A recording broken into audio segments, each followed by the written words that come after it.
So yan mga kapindot, welcome back sa aking YouTube channel Kapindot Motor TV. For today's video mga kapindot ay magpapalit tayo ng ayan fuel filter. Itong stock ni Beperman, papalitan natin ngayon ng ito alo yan mga kapindot, pang matagalan. Yan ang kagandahan dito mga kapindot, kasi pwede nating linisan ito mga kapindot.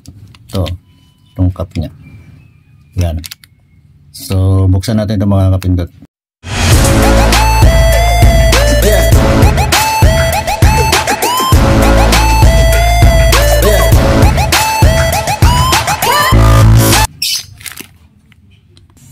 Ayan, ito yung tsura niya mga kapindot. Diba, ang ganda. Yan, alo yan mga kapindot. Yan. Tapos natatanggal din tong ano niya, itong ayan pwede nating linisan to mga kapindot. May filter yan sa loob. Ayan yan yung filter nya. So pwede nating palitan, pwede tayong bumili ng bago, or linisan lang natin mga kapindot. Diba? Itong kagandahan dito mga kapindot. So ngayon i-install na natin to dito mga kapindot. Diba? Ang ganda niyan mga kapindot. Palitan natin yung stock na yan.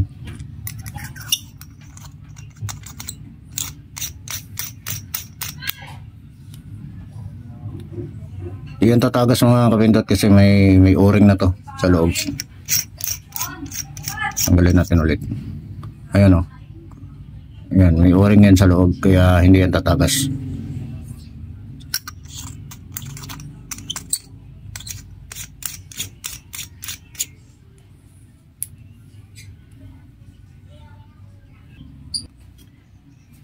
So yan na mga kapindot, na kabit ko na yung bago nating yan, fuel filter.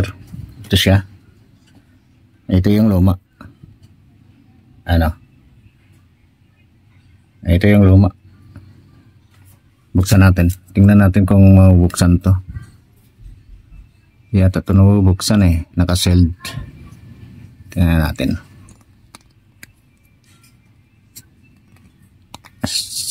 So di kayang buksan mga kapindot.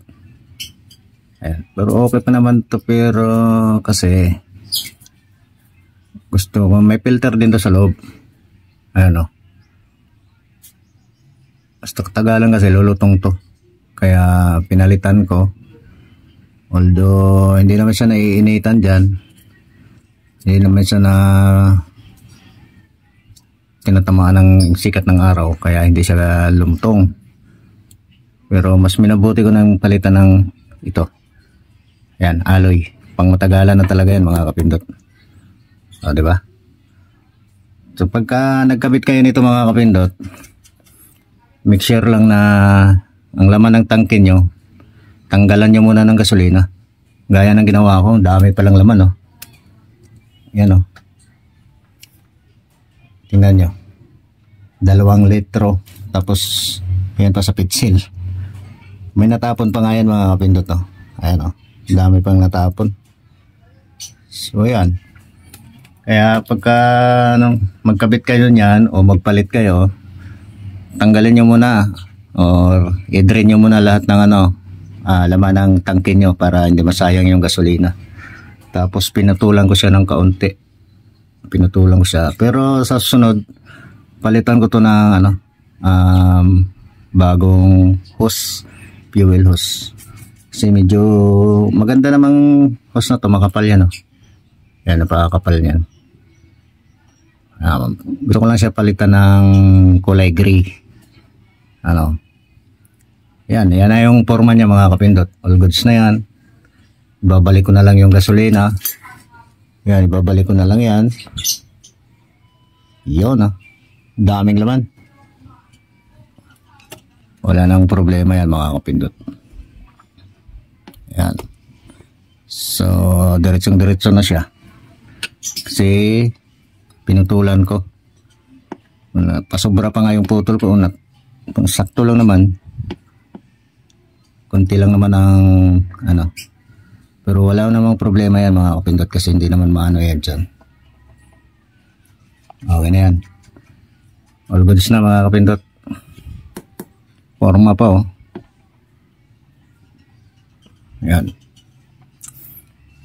Ibabalik natin yung gasolina para makita natin kung tatagas dito or may singaw siya. Okay. So lagyan ko muna ng gasolina mga kapindot. Tingnan nyo na lang kung may tatagas ba dyan. Ayan. Lapit natin yung camera. Ayan. Dagdag natin to. So ayan. Wala naman siyang tagas mga kapindot. Wala. Kaya makikita nyo wala. Na talagang tagas to kasi may o-ring to dito banda. Tapos yung hose natin pit na pit din siya. Kaya tinanggalan natin ng laman kasi malaki ang dulo nito. Masikip sa hose. Yung hirap isalpak pagka may laman. Mauubusan lang kayo ng gasolina, sayang lang. Kaya maganda pag tanggalan nyo ng laman talaga. So yan, goods na mga kapindot. O diba? Ano yan mga kapindot. So kung gusto nyo nito mga kapindot, ilalagay ko yung link nito sa description dito sa video na to. Nasa TikTok shop ko to mga kapindot. Lahat ng mga kinabit ko dito mga kapindot sa motor na to kay Viperman, nasa TikTok shop ko o TikTok account ko. So ilalagay ko dito mga kapindot para ma-direct kayo dun sa account ko. Yan, doon nyo na lang bilhin to mga kapindot. So may nasa 100 plus lang to mga kapindot. 120, 130, mga ganun. So galing pa to ng overseas mga kapindot. Kaya medyo may katagalan na dumating no. Mga 1 linggo bago dumating to. Pero yung brake pad dito lang yan sa atin, local lang yan. So yan mga kapindot, lalagay ko na lang ang link ng aking TikTok shop or TikTok account para dito nyo siya mismo ma-check out sa TikTok account ko mga kapindot. Legit yan. So yun lang mga kapindot, pakipalo na rin ang aking TikTok account, no? Ilalagay ko yung link nito. Yan. So hanggang dito na lang mga kapindot.